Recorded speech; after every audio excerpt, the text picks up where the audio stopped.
Os judeus nunca roubaram nenhuma terra dos árabes e nem 1 milhão de pessoas conseguiria me provar o contrário.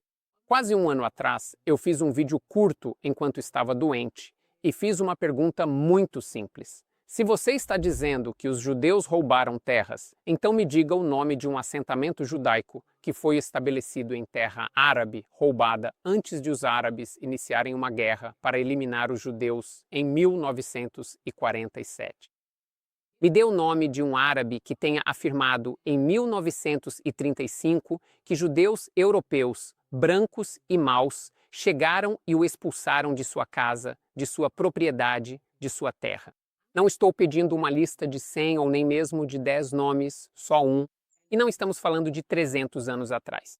Estamos falando de 80 ou 90 anos atrás, quando os britânicos estavam aqui antes da Segunda Guerra Mundial ou quando os otomanos estavam aqui antes da Primeira Guerra Mundial. Se você fosse a uma delegacia de polícia em Wisconsin ou em qualquer outro lugar do mundo e dissesse ao policial: "Meu vizinho roubou de mim", então eles perguntariam o que foi roubado e quando, certo? Isso é o básico do bom senso. Então, por que estou te fazendo a mesma pergunta? Meu vídeo teve 1 milhão de visualizações, 16 mil comentários e 0 pessoas conseguiram provar que eu estava errado. Em breve, vou analisar alguns dos comentários que recebi. Fiquei muito feliz em ver que a maioria dos comentários que recebi era anti-Israel. Isso significa que o vídeo saiu da minha bolha pró-Israel.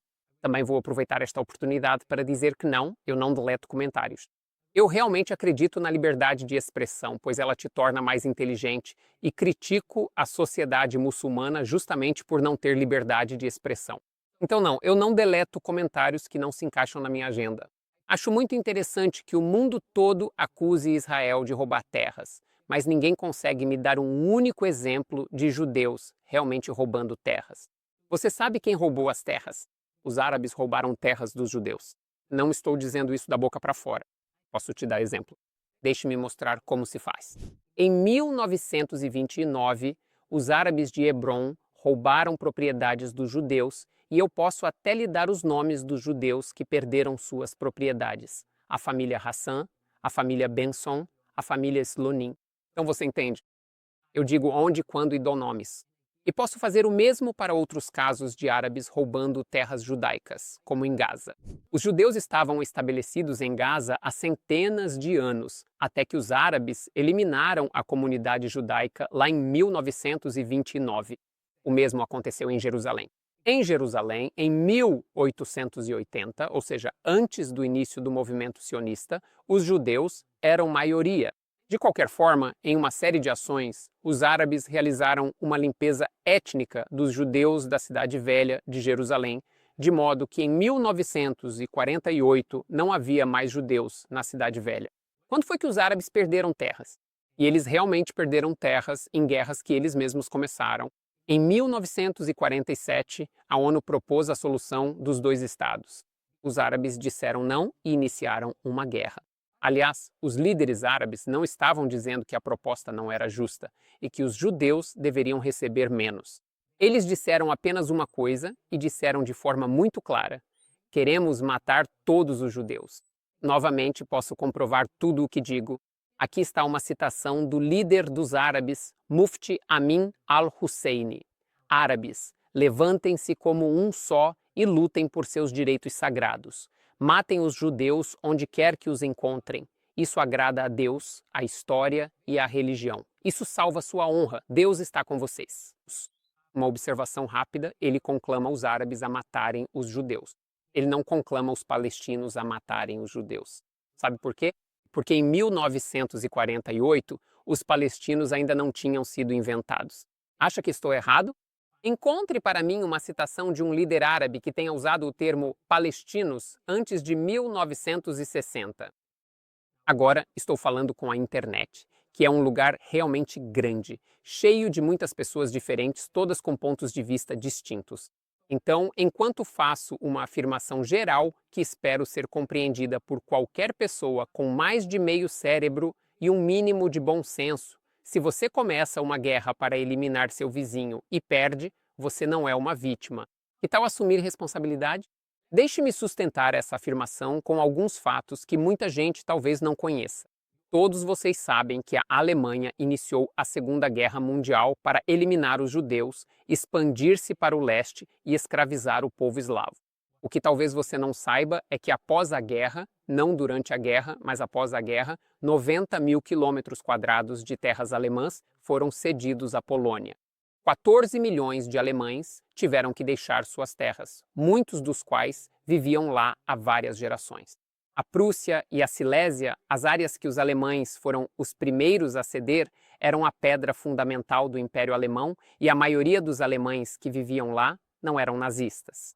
Mais de 1 milhão de alemães morreram nessa deportação violenta.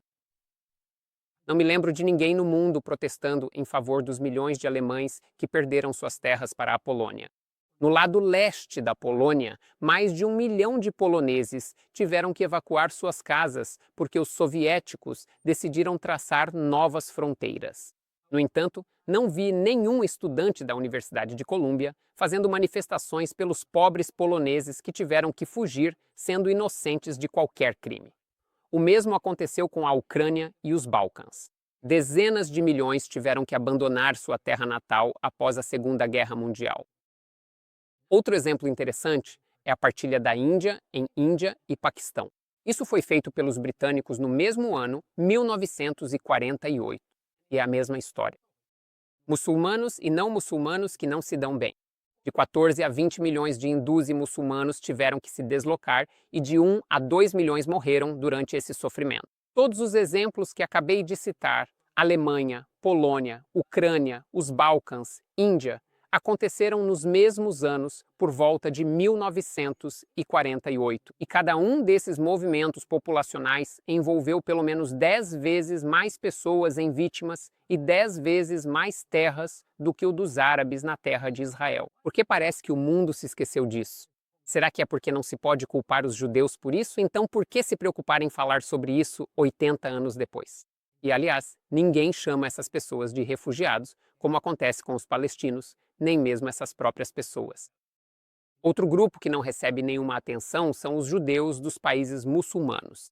Eles tiveram que deixar para trás todos os seus bens e fugir de suas casas por causa da perseguição muçulmana. Ninguém faz manifestações por eles. Isso não se encaixa na narrativa de que a maioria dos judeus em Israel hoje não são colonizadores europeus brancos como eu, mas judeus de países muçulmanos que tiveram que fugir da perseguição, como a família de Shag Levi, meu sócio, cuja família fugiu do Iêmen. Então, se os judeus nunca roubaram nenhuma terra, por que os árabes odeiam os judeus?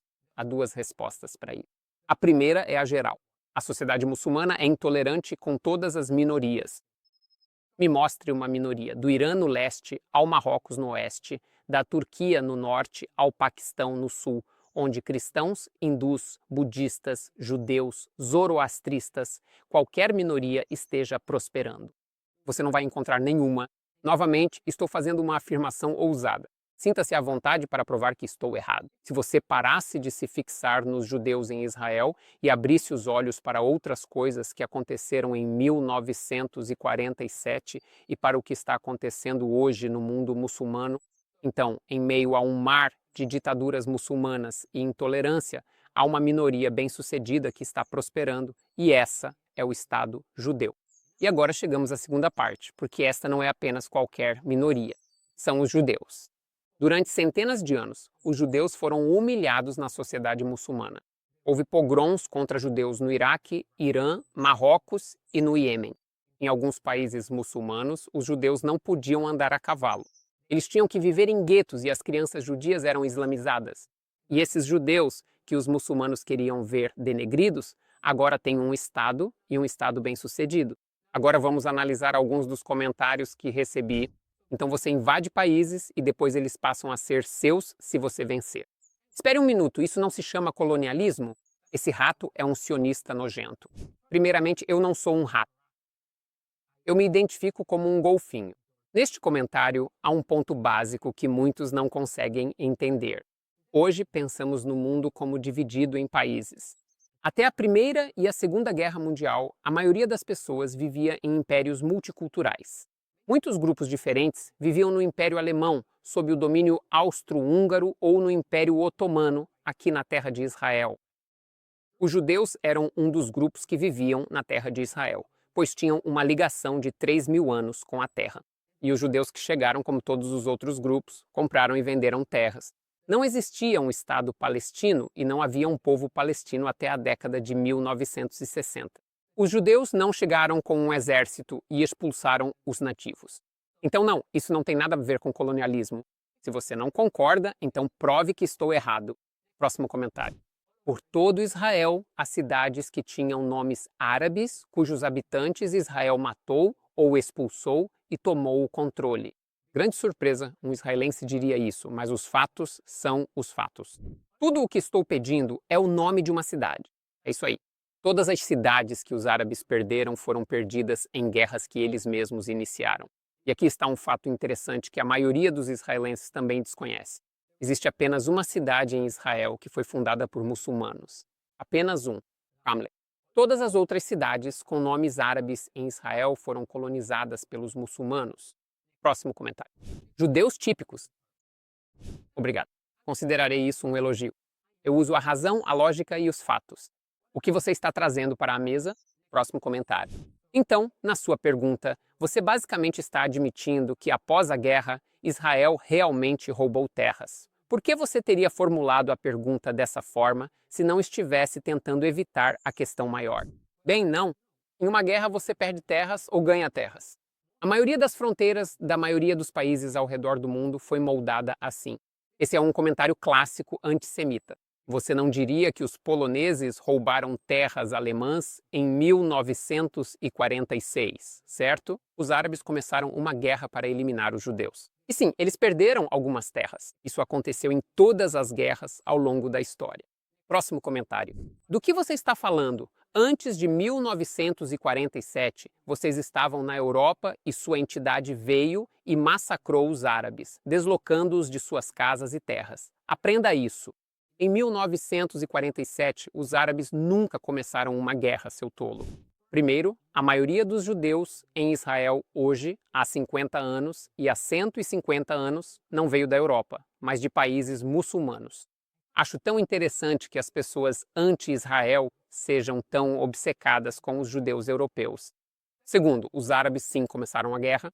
No dia seguinte à sugestão da ONU da solução de 2 estados, em 30 de novembro de 1947, os árabes atiraram em um ônibus, número 2094, que ia de Netânia para Jerusalém, matando 5 judeus.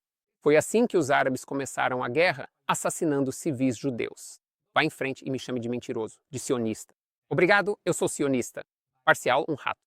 Você pode me xingar do que quiser, mas não vai provar que estou errado. Ajude-me a divulgar a verdade compartilhando este vídeo com seus amigos. E junte-se à comunidade Bright Mind. Gostaria de agradecer a todos os meus apoiadores. Você me dá forças para continuar. Todos os links estão aqui embaixo. Até a semana que vem. Yala, tchau.